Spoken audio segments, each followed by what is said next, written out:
স্বৈরাচার কোথায় গেছে? দিল্লি। এই রাজাকার এনসিপি এক দুই বোতলের এক্সিপি, এরা যাবে পিন্ডি। মেয়রের নির্বাচন করতে গেছে হঠাৎ করে, সেই ভোট উনি পায় নাই, তার আচরণের জন্য থুতমা ভাঙ্গা দিছে। এই এগুলোর মুরিদ আছে, মাগার ভোট নাই।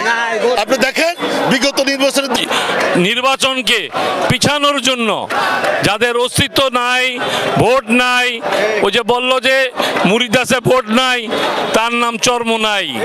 রাজাকার শিবির আজ পর্যন্ত বিএনপির সাথে যেদিন আঘাত করেছিল সেই সময় মোটামুটি কিছু সিট পেয়েছিল। আওয়ামী লীগ তাদেরকে তিনটা সিট দিয়েছিল। চামচামি করতে গেছে, বড় বড় লোভ দেখছে, কিন্তু ভোট সিট পায় নাই। আর এনসিপি আমি বলবো এগুলি এখনো আতুর ঘরে রয়েছে, মায়ের দুধ খায়। তাদের রাজনীতি বলতে কোনো জ্ঞানই নাই, শুধু শুধু চিৎকার করলে আর রাজনীতিবিদদের বকলেই রাজনীতি হয় না, রাজনীতি শিষ্টাচার শিখতে হবে। এই এনসিপি কে বলি আপনারা ভালো হয়ে যান, ভালো ভদ্রভাবে রাজনীতি শিখেন, তারপরে এসে কথা বলেন। কোটি কোটি টাকা লোটপাট করছেন এই কয় মাসের মধ্যে।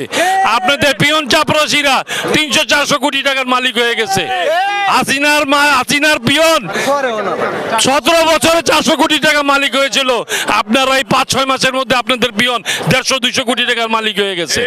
আমি আপনাদেরকে সত্য কথা বলতে চাই, রাজনীতি শিখেন, মাঠে আসেন, তারপরে নেতাদেরকে সম্মান করেন, এদেরকে পিতা মাতা এদের সমমূল্য চিন্তা করেন, তারপরে আপনারা রাজনীতি করেন। আপনি তারেক রহমানের উপরে কথা বলেন, আপনি খালেদা জিয়াকে বকা দেন, আপনি ফখরুল ইসলাম আলমগীরকে বকা দেন, আপনি নখের যোগ্যতাও রাখেন না, এর নখের যোগ্যতা রাখেন না। এনসিপির এই বড় বড় নেতাগুলিকে যারা আওয়ামী লীগের থেকে সৃষ্টি হয়ে বর্তমানে এনসিপি দল গঠন করেছেন, বড় বড় কথা বলেন। আপনাদের কয়জন লোক আছে আমরা দেখেছি, ছাত্রদেরকে ভুলভাল বুঝায় মাঠে নামাই দেন, এদের থেকে ফায়দা লুটেন। ইনশাল্লাহ ছাত্ররাও বুঝে ফেলছে এই কাজ আর হবে না, এই কাজ আর হবে না, ছাত্ররা নামবে না। ছাত্ররা চিনে 3.5 কোটি তরুণদের ভোট ধানের শীর্ষের পক্ষে হোক, এবং হবে ইনশাল্লাহ। আজকে প্রমাণ হয়ে গেছে এনসিপির মিছিল থেকে সেই মিটফোর্ডের যে মার্ডার হয়েছে, মার্ডারের প্রধান আসামি এনসিপির মিছিলে পাওয়া গেছে। পুলিশ তাকে অ্যারেস্ট করেছে। সে এখানে স্লোগান দেয় চান্দাবাজি চলবে না, চান্দাবাজি চলবে না। এনসিপি আলারা চান্দাবাজ, জায়গা মতো গেছো, ধরাও খাইছো। আসল কথা বইলা ভালাও, এনসিপি বাংলাদেশের মাটিতে নিশ্চিহ্ন হয়ে যাবে। কারণ যতবারই তত্ত্বাবধায়ক সরকার আর্মিদের দ্বারা আসছে, এই কিংস পার্টি সৃষ্টি করা হয়েছে বিএনপিকে দমানোর জন্য। ইনশাল্লাহ আগামীতে আপনারা পারবেন না। বিএনপি বাংলাদেশের দল, বিএনপি জিয়াউর রহমানের দল, বিএনপি ম্যাডাম খালেদা জিয়ার দল। বর্তমানে বিএনপি আমাদের ভারপ্রাপ্ত চেয়ারম্যান তারেক রহমানের দল। কোনোদিন বিএনপিকে ধ্বংস করতে পারবেন না। কোটি কোটি অনুসারী বিএনপির, ধানের শীষ বাক্সে ভোট পড়বে। আমরা সংসদে যাব, এই দেশের ভার আমরা নেব। এই দেশকে এই রাজাকার মুক্ত, এই স্বৈরাচার মুক্ত, চাঁদাবাজ মুক্ত, খুনি এবং ষড়যন্ত্রকারীদেরকে আমরা এই দেশ থেকে তাড়াই দেব। ওই কথা আছে না, স্বৈরাচার গেছে, স্বৈরাচার কোথায় গেছে? দিল্লি।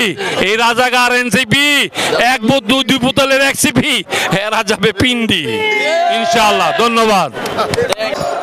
বিগত দিনে কিছুদিন যাবৎ আমাদের মাননীয় ভারপ্রাপ্ত চেয়ারম্যান জনাব তারেক রহমানকে নিয়ে কিছু মহল কুরুচিপূর্ণ বক্তব্য দিচ্ছেন, বিএনপির বিরুদ্ধে কিছু প্রোপাগান্ডা ছড়াচ্ছেন, যার প্রতিবাদে আজকের বিক্ষোভ সমাবেশ।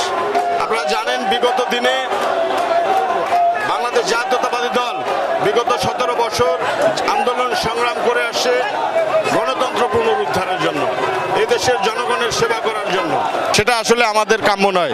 আপনারা জানেন মাননীয় ভারপ্রাপ্ত চেয়ারম্যানের যে দিক নির্দেশনা আছে, বাংলাদেশ জাতীয়তাবাদী দলে কোনো চাঁদাবাজ, কোনো চাঁদাবাজ এবং দখলবাজ মুক্ত বিএনপি গড়ার লক্ষ্যে আমরা কাজ করতেছি। আপনারা জানেন বিগত দিনে যে সমস্ত নেতৃবৃন্দ কোনো অপকর্মের সাথে জড়িয়েছিলেন তাদেরকে সাথে সাথে সাংগঠনিক ব্যবস্থা গ্রহণ করেছেন এবং আইনের কাছে সোপর্দ করেছেন। এই বিষয়ে মাননীয় ভারপ্রাপ্ত চেয়ারম্যান জিরো টলারেন্স ঘোষণা ঘোষণা করেছেন। আমরা প্রত্যেকটা নেতাকর্মীর উদ্দেশ্যে বলতে চাই, বিএনপি একটি শান্তিপূর্ণ সংগঠন।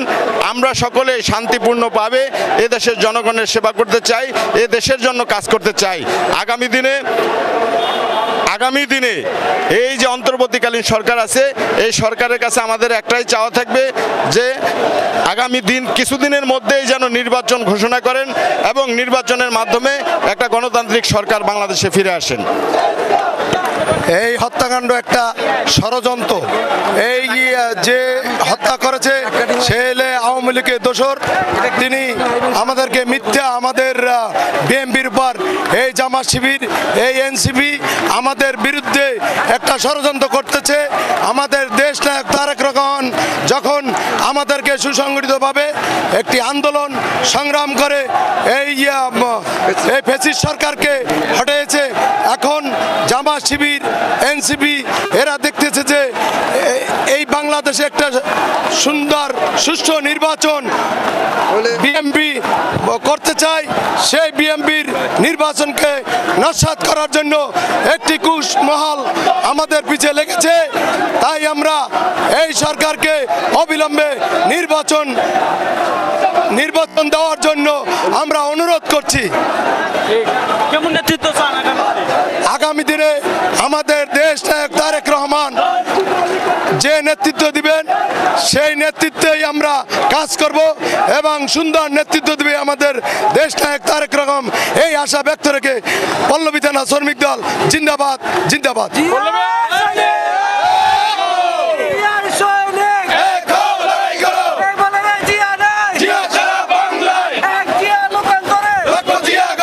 এই হত্যাকাণ্ডের সূত্র ধরে এই বাংলাদেশের ভবিষ্যৎ অভিভাবক, যে বাংলার 17-18 কোটি মানুষ যার দিকে তাকিয়ে আছেন, কিছু অসাধু কুলাঙ্গার রাজনীতিক ব্যক্তিত্ব, তাদের কোনো এই বাংলার জমিনে তাদের কোনো ঠাঁই হওয়া উচিত মনে করি না। এরকম না জেনে বিশেষ করে বলবো চরমনারী পীর সাহেব, আমি বলি এটা চোরওয়ালা পীর সাহেব, ও চোরওয়ালা পীর সাহেব ভণ্ড, যারা মানুষের সম্বন্ধে না জেনে কুলাঙ্গারের মতন কথা বলে, ওরা মুনাফেক, ওরা গীবতকারী। আর গীবতকারী হচ্ছে ওই ব্যক্তি যিনি সঠিকভাবে যদি কথা না বলতে পারে তাহলে তাকে বলা হয় গীবতকারী। আমাদের তারেক জিয়ার নামে বলা হয়েছে কি, এই খুনের দায় তারেক জিয়াকে নিতে হবে, এই খুনের দায় অমুক মির্জা আলমগীরকে নিতে হবে। না রে ভাই, মির্জা আলমগীর নিবে না, তারেক জিয়াও নিবে না। কারণ আপনি যে দালাল ছিলেন, আপনি দালালি ভাষায় কথা বললেন।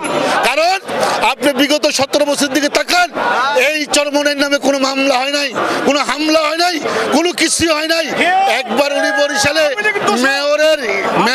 মেয়রের নির্বাচন করতে গেছেন হঠাৎ করে, সেই ভোট উনি পায় নাই, তার আচরণের জন্য থুতমা ভাঙ্গা দিছে। এগুলোর মুরিদ আছে, মাগার ভোট নাই। আপনি দেখেন বিগত নির্বাচনের দিকে তাকান, একটা ছিল তাদের কপালে জ্বলে না। তাই আমি চরমনের বিশ্বাসকে বলবো, কথা বলার আগে সাবধান হন, লেগাম লাগান। আপনি পীরগিরি করেন, রাজনীতি করতে হলে ভাষা শিখতে হবে, সৌন্দর্য অর্জন করতে হবে। ওই যে লক্ষ লক্ষ কোটি কোটি মুরিদ দিয়ে লাফাবেন, তা হবে না। আপনি যে কথা বলেছেন, আমি একজন আলেম হিসেবে বলবো আপনাকে তওবা করার জন্য আবার নতুন করে কালেমা পড়তে হবে। কারণ আপনি জানেন না, আপনি যে সমালোচনা করছেন তারেক জিয়াকে নিয়ে, আমার দলের নেতাকে নিয়ে, আপনি মিথ্যা তহমত লাগাইছেন।